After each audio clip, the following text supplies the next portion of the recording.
মুক্ত জিন্দগি দান করো আল্লাহুম্মা আমিন।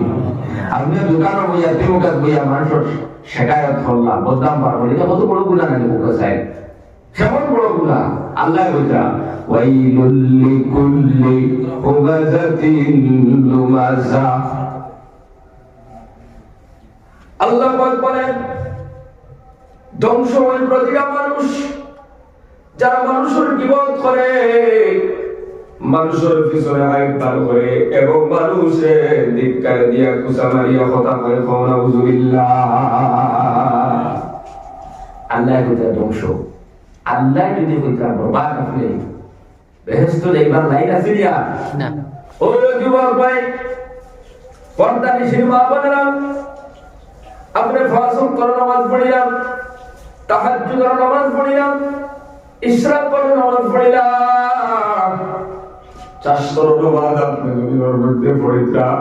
কিন্তু এই জবান দিয়ে আরেকজনের পিছনে আইবার করো, আরেকজনের শেখায়ত করো, আরেক মুসলমান বান্দার পিছনে বদনাম বার করো, আরেকজনকে আপনি ধিক্কার দিয়ে কুসামারি কথা কই, আপনার দুনিয়াও বরবাদ আখিরাতও বরবাদ।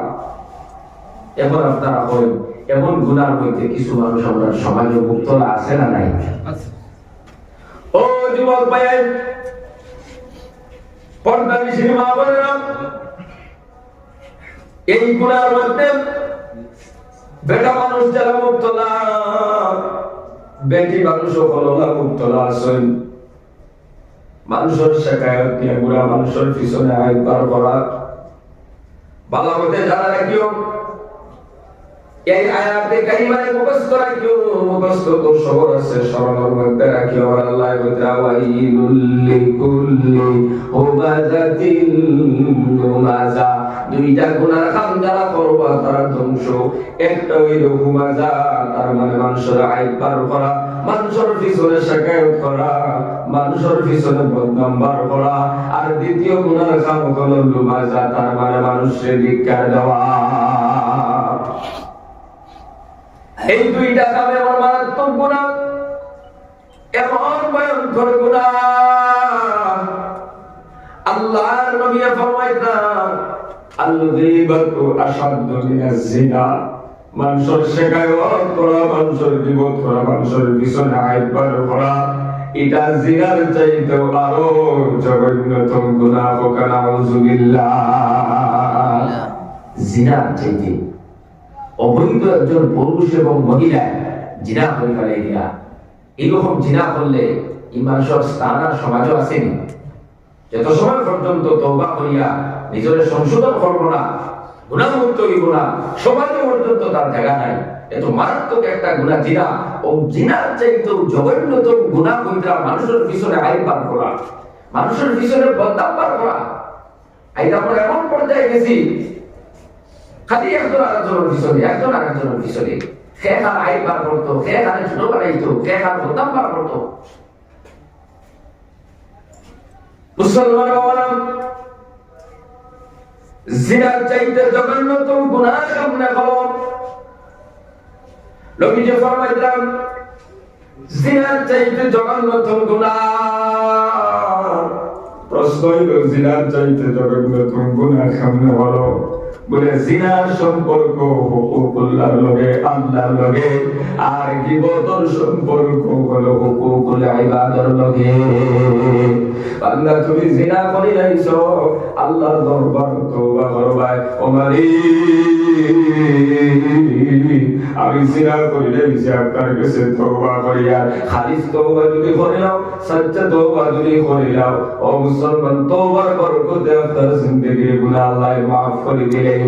কিন্তু আপনি গীবত করলাম, আপনি একজনের পিছনে আইবার করলা, আপনি লাগাবাড়ির মুরব্বী বেটার পিছনে আইবার করলা, লাগাবাড়ির এক বেটির পিছনে আইবার করলা, আর একজনের মেয়ের পিছনে বদনাম বার করলা, তার জিন্দেগিটা কমজোর বানাইলা। আর একজনের কোনো দোষ নাই, আপনি একটা দোষ বাহির করলা। আপনি মসজিদের ইমাম সাহেবের পিছনে দোষ বার করলা, মাদ্রাসার হুজুরের পিছনে দোষ বার করলা, এলাকার একজন আল্লাহওয়ালা মানুষের পিছনে আইবার করলা। আল্লাহর বান্দারা, এই গুনার সম্পর্ক বান্দার লগে যত সময় পর্যন্ত বান্দার গেছে বাপ সেই বাইরা ততক্ষণ পর্যন্ত আল্লাহ পাকে তোমারে ক্ষমা করে দিতা নাই। ও মুসলমান, এই জন্য এমন জঘন্য গুনার মধ্যে মুক্ত লয় না। হযরত ফাদাইল ইবনে আয়াদ রাহমাতুল্লাহ আলাইহি ফরমায়, যারা মানুষের পিছনে আইবার করে, মানুষের পিছনে বদনাম বার করে, যারা মানুষের পিছনে শিকায়ত করে, ওই মানুষগুলোর ওযু আল্লাহর কাছে কবুল হয় না, নামাজও কবুল হয় না, তাসবিহ তাহলিলও কবুল হয় না। আউযুবিল্লাহ। এই জন্য যুবক ভাইয়ের মুরব্বী বাবারা, পর্দানিশীল মা বোনেরা, এমন জঘন্য গুনার মধ্যে যদি মুক্ত না থাকো, আজকে মসজিদের মধ্যে কোরআনের বয়ান চলতেছে, হাদিসের আলোচনা চলতেছে, আজকের এই মাহফিলের মধ্যে আল্লাহর দরবারে তওবা করার ক্ষমারি, আমি আমার জীবনে কোনোদিন মানুষের পিছনে আইবার করতাম না, মানুষের জীবন করতাম না, মানুষের পিছনে শিকায়ত করতাম না, মানুষের ধিক্কার দিয়ে কথা কইতাম না। ওয়াদা করে জীবনটাকে সংশোধন বানাও। বাড়ির মধ্যে মা বোন যারা আছো, আপনারাও নিজের জীবনটাকে সংশোধন করিয়া নাও, আল্লাহর কাছে তওবা করো। খালিস নিয়তে যদি তওবা করিলাও, আমার আল্লাহ ফরমাইতো তুবু ইলাল্লাহি তাওবাতান নাসুহা, আমার বান্দায় যদি খালিস তওবা করিলাই, সচ্চা তওবা করিলাই, আসা রাব্বুকুম আন ইউকাফিরা আনকুম, আশা করা যায় আল্লাহ রাব্বুল আলামিন জিন্দেগীর গুনাহ মাফ করে দিলাই। বা সুবহানাল্লাহ। তবে কিছু গুনাহ আল্লাহ মাফ করে দেন না, যেমন বান্দার হক শিকায়ত করছো, বান্দার হক নষ্ট করছো, এই জবান দিয়ে কাউকে গালি দিছো, এটা বান্দার হক নষ্ট করলাই। এটা তুমি বান্দার কাছে গিয়ে মাফ চাইবা, গাইলে তুমি জানো না আমি তোমার পিছনে একটা আইবার বসলাম, ও হুজুর তুমি জানো না তোমার পিছনে একটা শিকায়ত করছে, একটা বদনাম বার করেছি, আমি তোমার কাছে মাফি চাই। আর ও যুবক ভাইয়ের বলার আগে আগে মুরব্বী বাবা, মাফ চাইয়া গুনাহটা মাফ করে দাও। এমন গুনাহ নিয়া যদি কবরের ভিতরে যাও, তোমার কবর হবে জাহান্নামের গাড়া। নাউযুবিল্লাহ। কেউর জমিন তুমি আত্মসাৎ করছো, এটা আল্লাহ মাফ করে দিতে নাই, জমিন গুনাই দেও, আল্লাহর বান্দার কাছে মাফ চাও। একজনের কাছ থেকে টাকা 10,000 আনছো, এখনো পর্যন্ত ঘুরাইয়া দিছ না।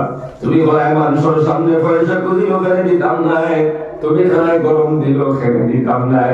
ও আল্লাহর বান্দা, কোটি টাকাও যদি মসজিদের মধ্যে খরচ করিয়া কবরের ভিতরে যাও, তামাম জিন্দেগি নামাজ পড়িয়াও যদি যাও, দিনে রাইতে 24 ঘন্টা তোমার বইতে যদি কোরআন খতম বাড়ির মধ্যে পড়ায়, সারা এলাকার ফিরিয়ার বুজুর্গ আনি বাড়িতে দেয়, বলে আবার বাবা কবরের বাসিন্দা হয়ে গেছো, আল্লাহ ক্ষমা করে দিতা।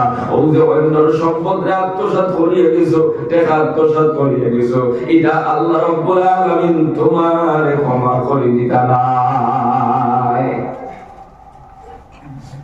ও মুসলমান বাবারা, যুবক ভাইয়েরা, এই জন্য ওয়াদার মাহফিল হইল জীবন সংশোধন করার মাহফিল।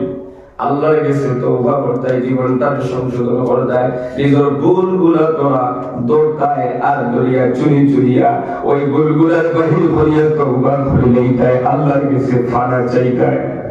গুনাহগারের কবরের ভিতরে যাইও না, জাহান্নামী বনিয়া কবরের ভিতরে যাইও না।